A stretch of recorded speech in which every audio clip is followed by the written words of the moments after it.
Hi, I'm glad you're here. Today I want to talk about Section 2 and Sections 3 of our research study.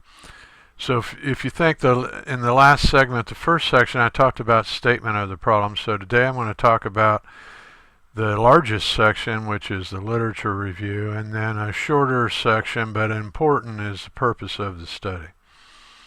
So let's look at the purpose of the lit review. To start off with, the purpose is to share with the reader the results of other studies that have already been conducted, and they're closely related to your topic.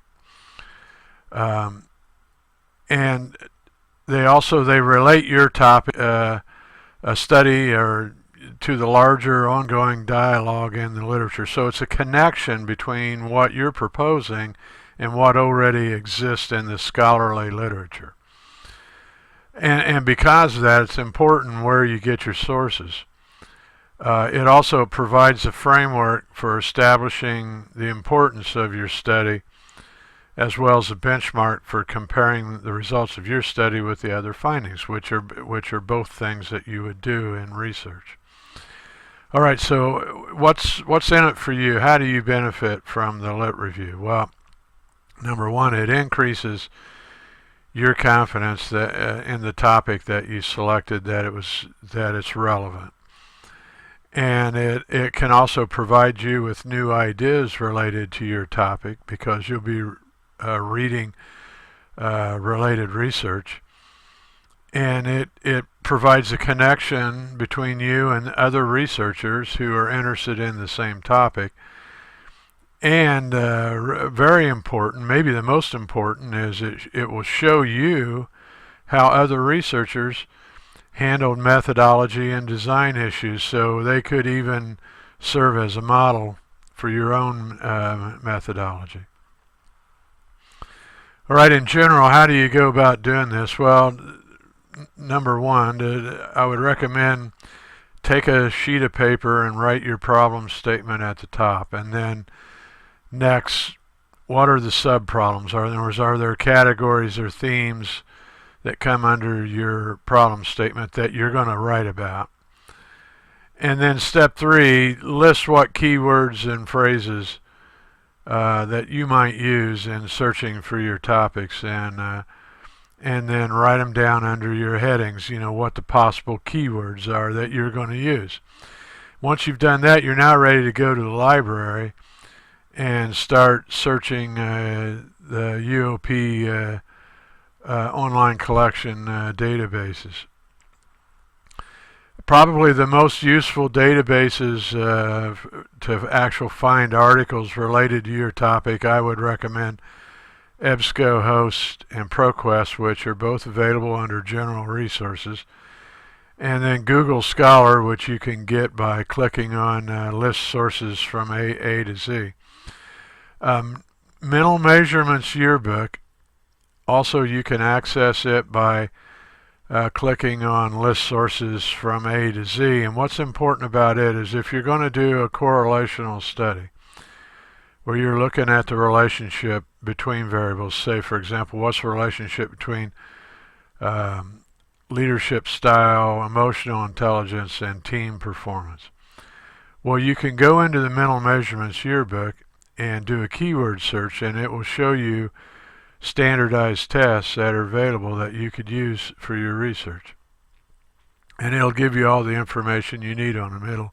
It'll provide a review with the reliability, the validity, and the publisher, and all the information.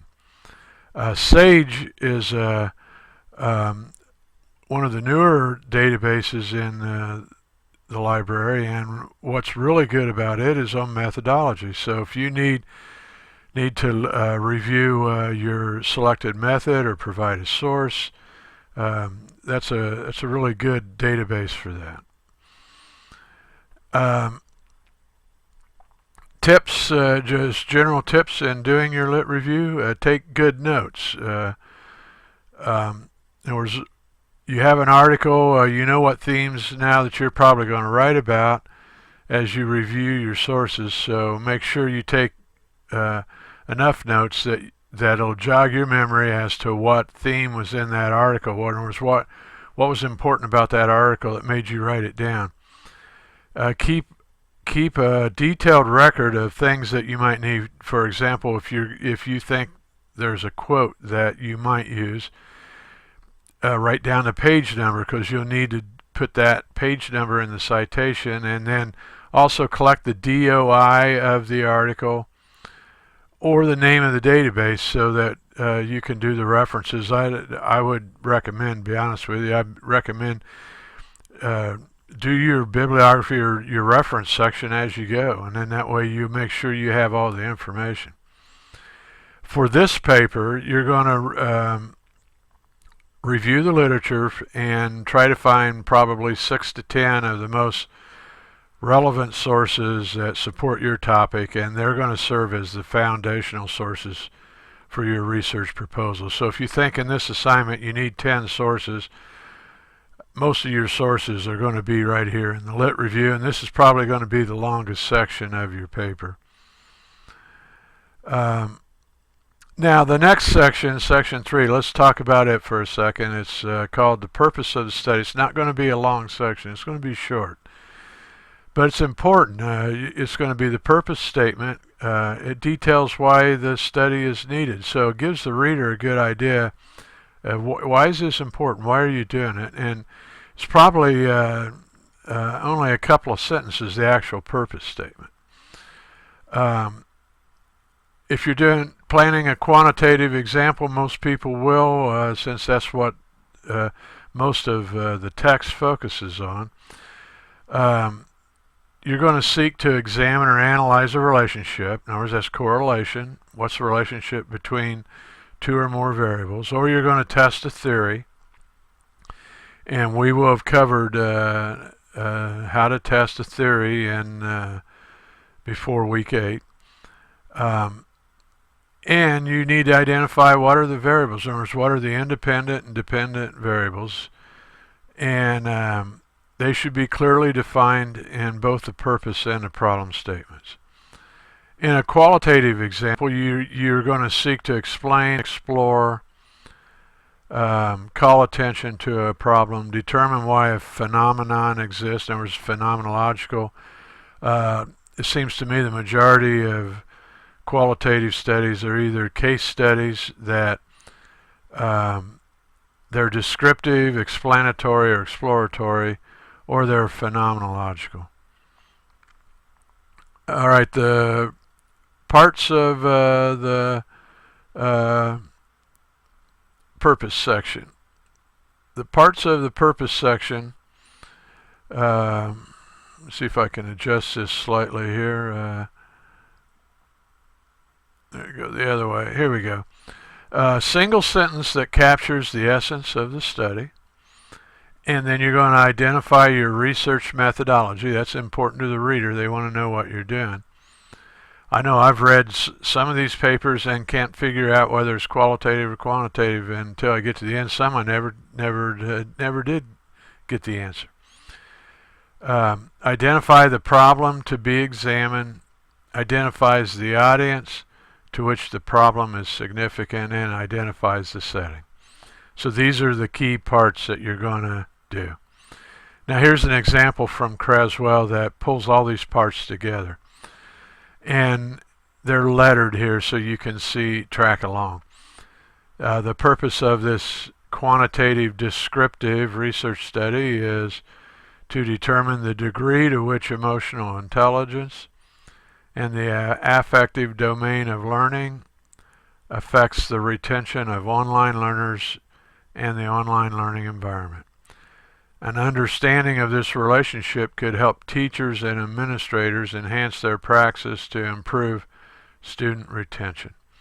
Members of organizations for online educators will be surveyed at their professional meetings. So let's look back here for a second. This was a single sentence captured the essence of the study, and then a second sentence continued. And between the two, they identified the methodology, the problem to be examined, the audience to whom the problem is significant, and the setting. And so this covers section 2 and section 3 of your paper. And references I used here were Creswell and Leedy and Ormrod, which are both good references in research methodology.